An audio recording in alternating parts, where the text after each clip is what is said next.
years, and then he voted against. Nobody understands Sir, you said during the campaign you had concepts of a plan. Do you have an actual plan at this point for health care? Yes, we have concepts of a plan that would be better. Still just concepts? Do you have a fully developed plan? Let me explain. We have the biggest healthcare companies looking at it. We have doctors. We're always looking because Obamacare stinks. It's lousy. There are better answers. If we come up with a better answer, I would present that answer to Democrats and to everybody else, and I do something about it. But until we have that, or until they can approve it, but we're not going to go through the big deal. I am the one that saved Obamacare, I will say, and I did the right thing. I could have done the more political thing and killed it, and all I had to do is starve it to death. You did try to have your Justice Department effectively kill it, though, No. sir. Kill it from a legal standpoint, but from a physical standpoint, I made it work. In your Donald Trump sat down for his first interview since the end of his campaign this morning with Kristen Welker on MSNBC, and it went exactly like all of Donald Trump's interviews during the campaign. It was a complete disaster.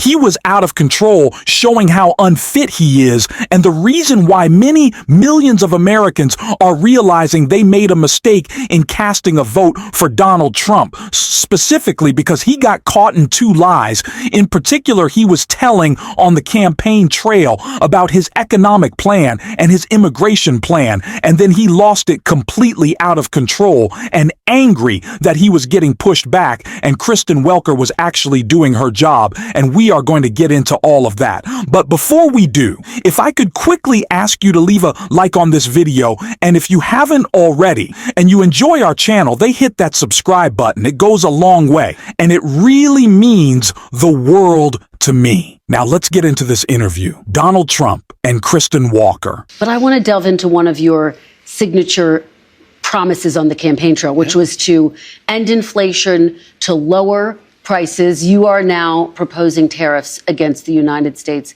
three biggest trading partners. Economists of all stripes say that ultimately consumers pay the price of tariffs. I don't believe Can it. you guarantee American families won't pay more? I can't guarantee anything. I can't guarantee tomorrow. But I can say that if you look at just pre-COVID, we had the greatest economy in the history of our country. And I had a lot of tariffs on a lot of different countries, but in particular China. We took in hundreds of billions of dollars, and we had no inflation.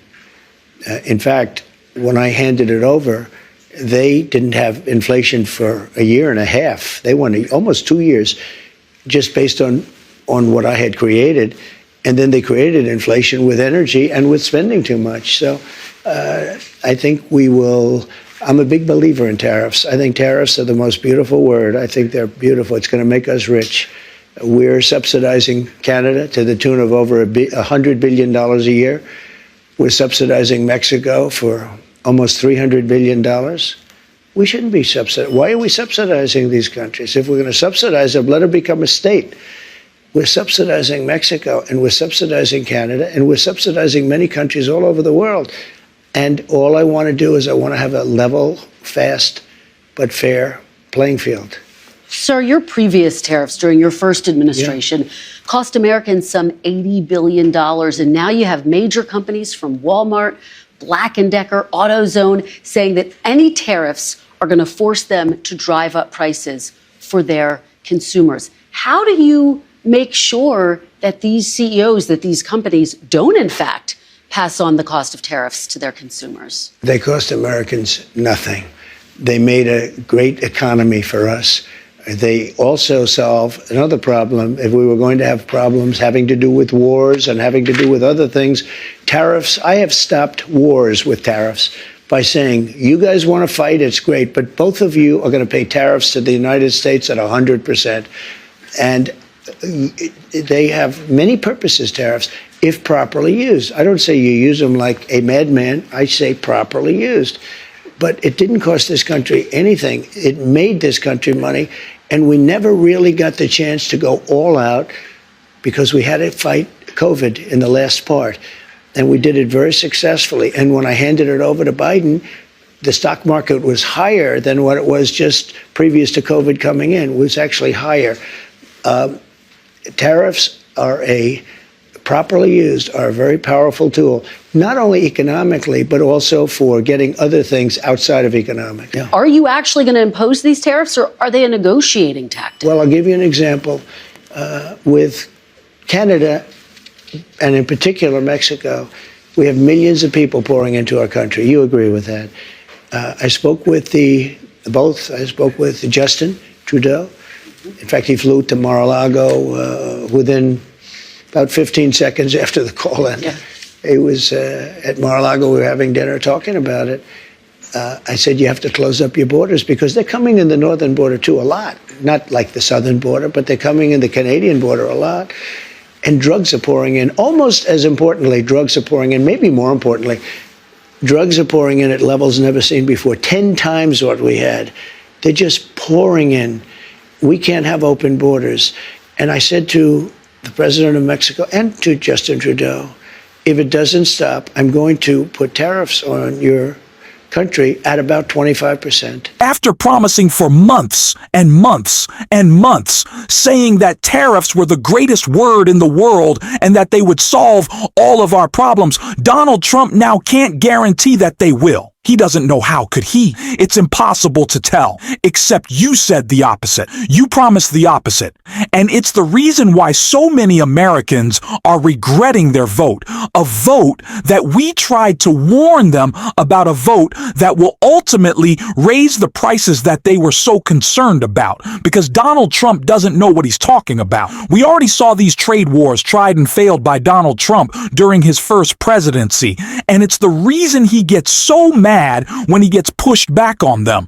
It's also the reason he got so mad when he got pushed back about a claim that he made about birthright citizenship that Kirsten Welker pushed back on right here. Citizenship on day one. Is that still your plan? Yeah, absolutely. The 14th Amendment, though, says that, quote, all persons born in the United States are citizens. Can you get around the 14th Amendment with an executive action? We're going to have to get a change. We'll maybe have to go back to the people, but we have to end it. We're the only country that has it. Through an executive action? You know, we're the only country that has it.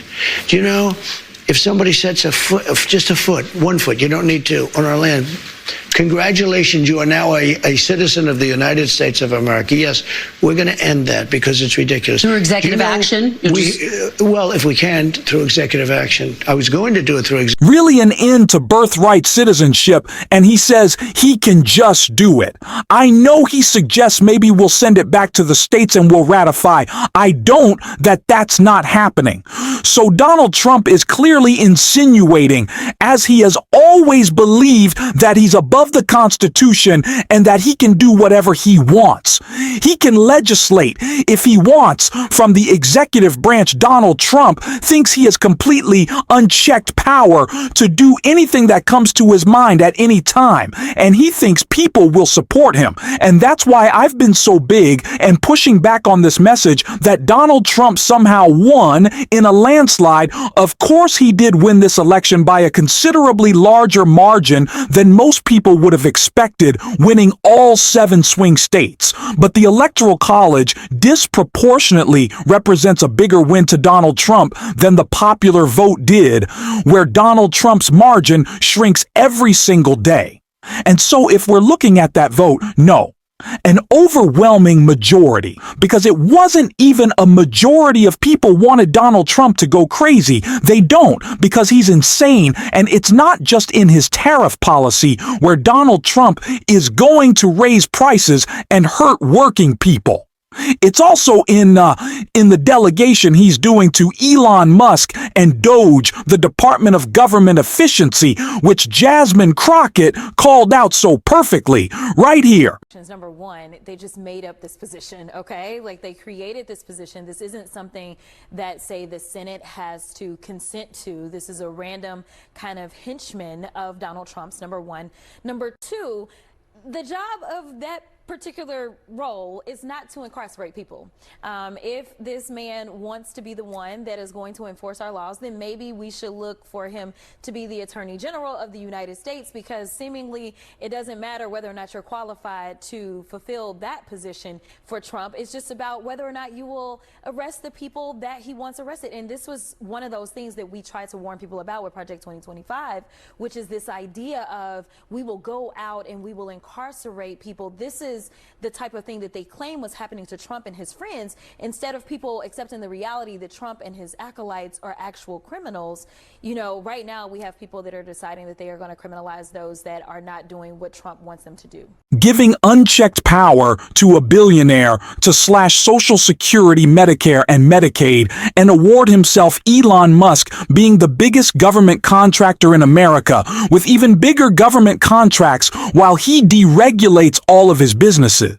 I don't know how that serves the working class. I don't know how that lowers prices to let Elon Musk run free and serve himself and other billionaires, but yeah, I guess that's what people voted for, unfortunately. And I guess they're realizing that, unfortunately for them. And I don't like the "I told you." So I don't want people hurt by Donald Trump's policies, but hopefully we are starting to learn how dangerous they are, and we are going to continue to talk about them every single day on the show. And if you want to support that, as always, you can hit that subscribe button. You can leave a like on this video, and if you stuck around at the end, you can drop a blue heart in the comments. And until next time, I'll see you soon.